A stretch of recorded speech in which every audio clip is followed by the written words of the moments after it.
ओम। शिकारी, तोता और सनातनी हिंदू। एक छोटी सी कथा है, वो मैं आपसे कहता हूं कि एक बार एक शिकारी पिंजरा लेकर जाता था तोतों को पकड़ने। पिंजरा डालता, दाना डालता, तोते आते दाना चुगते और जाल में फंस जाते। उसी मार्ग से एक संत जी नित्यपति गुजरते थे, जो जितना भी धन उनके पास होता वो उस शिकारी को देते, तोतों को आज़ाद करा देते। अगले दिन आते, देखते वही तोते फिर से फंसे हुए हैं। तो संत जी ने सोचा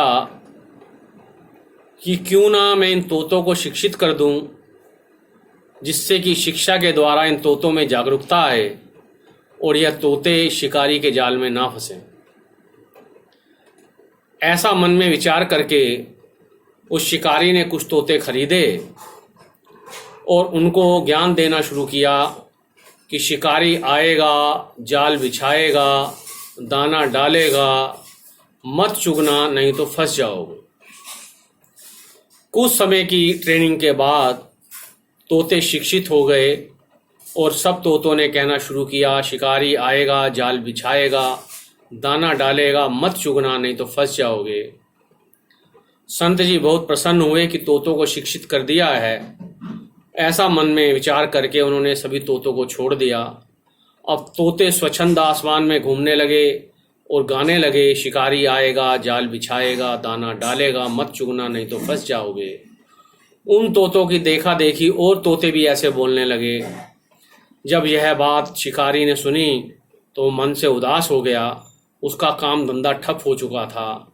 उसने सोचा तोते अब जागरूक हो गए हैं, अब मैं कोई और कार्य करूँगा। ऐसा मन में विचार करके वह जाल लेके घर को चला गया। सोचने लगा किसी अन्य कार्य के लिए। कुछ समय के पश्चात जब घर में राशन पानी समाप्त हो गया तो उनकी धर्मपत्नी ने पूछा कि आप काम पर नहीं जाते, घर में सभी सामान खत्म हो गया। तो शिकारी ने मन की व्यथा बताई, तोतों के बारे में बताया, संत के बारे में बताया कि ऐसा ऐसा करके तोते जागरूक हो गए हैं, अब वो मेरे जाल में नहीं फंसेंगे। शिकारी की पत्नी बुद्धिमान थी। उसने कहा, अब जाइए, जाल बिछाइए, दाना डालिए, तोते फंसेंगे। शिकारी अनमना हुआ, जाल लेकर पहुंचा, जाल बिछाया, दाना डाला और यह देखकर आश्चर्यचकित रह गया कि तोते फंस रहे हैं, दाना चुग रहे हैं और साथ साथ कहते भी जा रहे हैं कि शिकारी आएगा, जाल बिछाएगा, दाना डालेगा, मत चुगना नहीं तो फंस जाओगे। यही हाल हम सनातनी हिंदुओं का है। सोशल मीडिया और व्हाट्सएप के माध्यम से हम बहुत ज्ञान भरी बातें करते हैं और कुछ लोग कहने भी लग गए हैं कि हिंदू अब जागरूक हो गया है, किंतु वास्तविकता इससे भिन्न है। और उसका आप अगर टेस्टिंग करना चाहें तो टेस्टिंग करने के लिए आप फिल्म आदि पुरुष को ले सकते हैं। आदि पुरुष फिल्म में जैसा चित्रण किया गया है वो आप सबके सामने हैं और इसको बनाने वालों के अगर नाम देखें तो लगभग सभी हिंदू नाम हैं।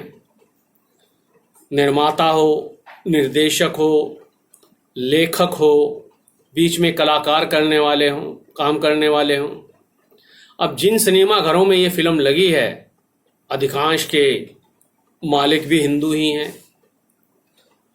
जो टिकट बेच रहा है टिकट खिड़की पर, वह भी हिंदू ही है, खरीदने वाला भी हिंदू ही है। और कहते हैं कि सरकार हिंदुओं की है, हिंदूवादी सरकार है भाजपा सरकार केंद्र में। सेंसर बोर्ड ने फिल्म को पास कर दिया है। सेंसर बोर्ड केंद्रीय सूचना और प्रसारण मंत्रालय के अधीन आता है, जिसके सर्वे सर्वा अनुराग जी ठाकुर हैं। तो कहने का मतलब ये है कि सब आपके सामने हैं। अब हम कितने जागरूक हैं या कितने नहीं हैं, यह आप स्वयं से विचार कीजिए। हम खुद तोते बने हुए हैं, हम खुद तोते बने हुए हैं, हम खुद तोते बने हुए हैं। जय श्री राम, जय श्री राम।